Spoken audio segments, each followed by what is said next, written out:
This piece was published to my Substack on 27th of February 2025. Links in the description. One can be easily forgiven for thinking that the decrepit and ramshackle incarnation of the British Conservative Party of today is the state in which it has always existed. Watch BBC Parliament for a moment, and you'd come away with a numbing confusion on how this group in particular was accorded the epithet of Britain's natural governing party. A collection of braying blowhards, neurotically obsessed with the endless drudgery and tedium of the culture war, its ammunition supplied by an unending conveyor belt of manufactured moral panics. How on earth, you might ask, is this the party of Winston Churchill, Harold Macmillan, and the Duke of Wellington? The Conservatives, colloquially known as the Tories, have long been regarded as the natural home of British patriotism. They successfully argued that while nativist movements like the SNP, Sinn Féin and Plaid Cymru would seek to break up our country, the Labour Party would apparently sell our sovereignty down the river for the cause of internationalist socialism, and the Liberals and Greens existed as consolation prizes for disaffected middle-class Southerners and student activists respectively, they were the stalwart linchpin, forever holding perpetually threatened British values together. See, one thing reactionary conservatives love to do is think of themselves as plucky underdogs. They're always cloyingly eager to be oppressed, and always inevitably the valiant, swashbuckling heroes of their own story. They behave as if their stood there, our only defence against a wave of murderous interlopers, freely aided by a cabal of nebulous liberal elites. Curiously, they are always somehow powerless to act against these threats when actually in power, because subsequent elections always hinge on "vote for us and this time we'll get it right, we promise." If they can't find a crisis to exploit, then they'll simply create one. While culture wars and moral panics are of course nothing new, a key thing to remember is that the Tory party of today bears little resemblance to the Tory party of, say, the 1950s. However, to understand how the Tories became the party of predatory capitalism, it's vital to understand the economics that underpinned it. Since the 18th century, Britain was governed by the prevailing economic philosophy of the day called laissez-faire, a French phrase which literally translates to "allow to do." The philosophy can be best summarized as, the government should keep its meddling fingers out of the markets, and the markets will decide on their own how to allocate resources. Any shocks to the economy would inevitably self-correct, the philosophy went, and so the freer the market, the freer the people. In reality, what happened was that the rich became eye-wateringly rich, the poor were left to scramble, and economies crashed more than the buggiest version of Windows 2000. In fact, during the 19th century, laissez-faire's golden age, there was at least one major economic crisis every decade from the 1810s onward. In response to the staggering frequency of bank crashes, John Maynard Keynes, a member of the Liberal Party, pioneered a new philosophy which later became dubbed Keynesian economics. Keynes challenged the orthodoxy that markets were inherently self-correcting, and posed the radical notion that governments can and should intervene to ensure market stability and fairness. Spearheaded by the Labour Party, the success of the philosophy became the prevailing economic model of most major Western political parties. Harold Macmillan, one of the most successful post-war Tory prime ministers, championed Keynesian economics, supported the welfare state, and built a mixed economy that balanced nationalised industries, trade unions, and corporate interest. Macmillan famously declared in a 1957 speech that the nation had, quote, "never had it so good," unquote. Not to over-glamorize that era, but in many ways he was right. The post-war era of rapid innovation and economic growth ironically became dubbed the golden age of capitalism, despite the fact it was arguably the least laissez-faire era in history. So, how did the Tories go from fielding prime ministers of the socially democratic Keynesian school that prioritised fair markets to fielding successive prime ministers from the schools of insatiable avarice, laissez-faire banking, predatory capitalism, and rapacious privatisation? Corporate interests who stood to substantially lose out in the new era of Keynesianism responded by funding groups such as the Heritage Foundation in America and the Adam Smith Institute in Britain. Ironically named think tanks, these groups dedicated themselves not to actually thinking about anything, but to aggressively pushing a carefully curated and asymmetrically beneficial agenda via politicians they steadily groomed and radicalized. think tanks mastered the art of lobbying without being lobbyists. After all, a lobbyist works for a specific client and is thus politically vulnerable. A donor is bound by those pesky campaign rules and laws regulating political donations. By contrast, think tanks are impervious to criticism, opaque to accountability, and can fob off critics by pretending their lobbying is independent research. Two of their biggest converts were Margaret Thatcher in the UK and Ronald Reagan in the US. Though Thatcher in her earlier days was cut from the same cloth as Macmillan, championing Keynesian economics and the welfare state, she succumbed to the relentless pressure of the Adam Smith Institute. They successfully argued that the stagflation of the 1970s, where unemployment rose in direct rather than inverse proportion to inflation, was the sole result of recklessly irresponsible government spending and nothing more. It definitely couldn't have been a consequence of the massive October 1973 oil crisis and the end of Bretton Woods, could it? Fast forward to the 2020s and the same cliched corpses are being made to dance again. Inflation wasn't primarily the result of an unprecedented worldwide pandemic and a genocidal invasion of Ukraine causing massive shocks to the global supply chain. No, it was solely reckless government spending. Of course, this isn't to say these governments had ironclad spending policies, or indeed that governments are incapable of economically detrimental spending. Of course they are. However, the problem is the ideological slant that presumes it's the only cause, and therefore the only solution is to completely eviscerate the state apparatus, as opposed to something saner, like spending more responsibly. It's a convenient argument for conservatives, since then they can regain power and wield their pro-rich axe once again. However, this was despite the fact that economies governed by centre-left parties like Canada and the United States actually saw faster recoveries and greater growth post-COVID than those who were cursed to be benighted by austerity-obsessed asset vultures like the UK. Since the Tories had been in power for nearly a decade when COVID hit, it didn't make sense for them to blame reckless government spending for their financial mismanagement. Except that's exactly what they did. The party of personal responsibility just reflexively blamed the last Labour government, which left power in 2010, along with virtually everything and everyone else but them. After Thatcher gained power in 1979, successfully parroting the Adam Smith Institute's philosophy that government spending and economic regulations were the root of all evil, she put Britain up for sale. There was no asset Thatcher laid eyes on that she didn't want to sell. The same thing occurred concurrently in the United States. With Reagan's victory in the 1980 US presidential election, Reagan, a political vassal of the Heritage Foundation, put into action a slew of proposals by the think tank for decimating the American welfare system. These anti-Keynesian philosophies weren't just contained to centre-right parties either. Bill Clinton of the US Democratic Party and Tony Blair of the UK Labour Party were both willing and enthusiastic champions of this new liberalism, one which prioritised money over people and naively believed that private ownership of public utilities would always nurture competition and higher performance. Thatcher oversaw the inauguration of the biggest sale of public assets in British history. The government sold off Jaguar, British Telecom, Cable and Wireless, British Aerospace, Britoil, British Gas, British Steel, British Petroleum, Rolls-Royce, British Airways, British Coal, Powergen and National Power, British Rail, and a whole slew of regional water and electricity companies. While Thatcher's car boot sale of British utilities was unpopular, she had so successfully moved the economic zeitgeist of the nation to becoming a more consumerist culture, while so thoroughly crippling the trade unions, that Labour had to adapt to neoliberalism.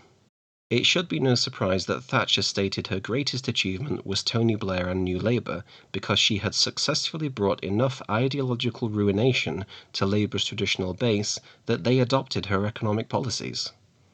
After Labour's win in 1997, it tried to compromise with the Private Finance Initiative, or PFI, where private firms were contracted to complete and manage public projects. In particular, Labour wielded these in education, Royal Mail and the National Health Service, to much public chagrin and little value. Predictably, the Tories painted the global recession that hit in 2008 as a consequence of public sector spending, and returned to power in 2010 on a platform of austerity and public sector cuts. Like a washed-up celebrity at a ribbon-cutting ceremony, they gleefully went about their fire sale of cutting and then selling off whatever was left. The Tote, Northern Rock, Royal Mail, Lloyds Banking Group, the Royal Bank of Scotland Group, High Speed One, East Coast Trains, Network Rail, and the NatWest Group, among others, all fell victim to the grubby claws of privatisation. The sale of British assets led to many foreign companies, and thus foreign interests, wielding significant influence in the British socio-economic and political landscape.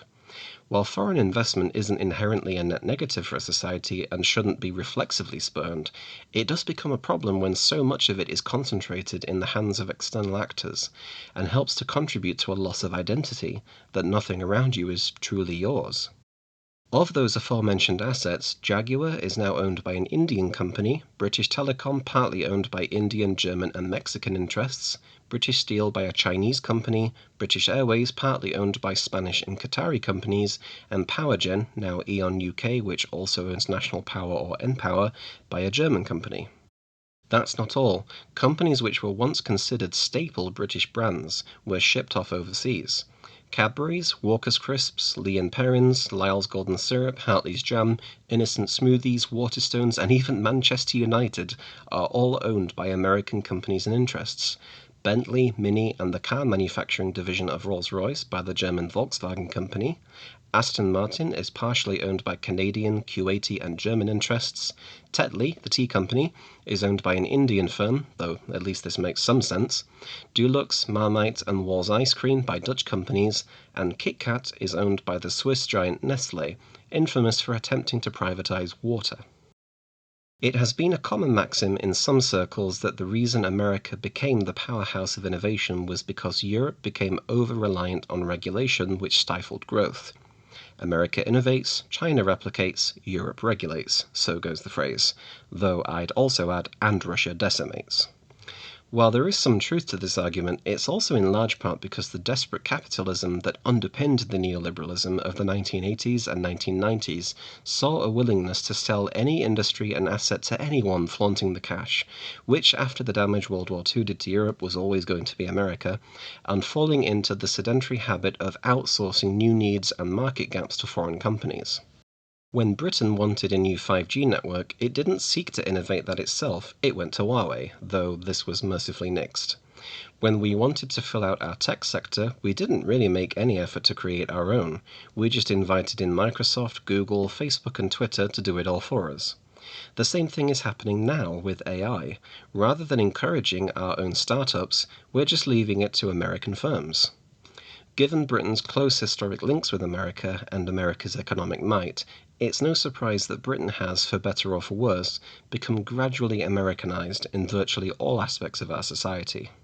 It's not hard to see why so many people are so protectively defensive over politicians setting their crosshairs on the BBC, because, despite its many flaws, it's one of the very few real British-owned assets left that still produces quality. If you're a fan of anything from Doctor Who to a David Attenborough documentary, then thank the BBC. With so much of our entertainment, whether it's TV, film, books, music, or video games, coming from or being sold to America, it's one of the few things left that really feels like it's still ours. The recent news that another of those few remaining beloved institutions in the form of the James Bond franchise has been sold to Amazon felt like a gut punch. We were told that the sale of these assets to private interests was a good thing because the spirit of competition inherent in free market capitalism meant that prices would be kept low and innovation would be high. Except that the NHS is worse than ever, Britain pays by far the highest electricity bills in Europe, water companies are dumping literal shit into our water supply, and some companies so badly mismanage their new acquisitions that they are now in the process of being renationalised, such as the railways. However, the biggest victory for these think tanks was the destruction of banking regulations. The Bretton Woods monetary management system, established collaboratively by allied nations in the post-war period, saw an unprecedented period of economic stability between 1944 and 1971, in which there were no major economic crises. This was aided by regulations such as the Glass-Steagall Act of 1933, passed by the US Congress to prevent a repeat of the market crash that triggered the Great Depression by effectively separating commercial and investment banking.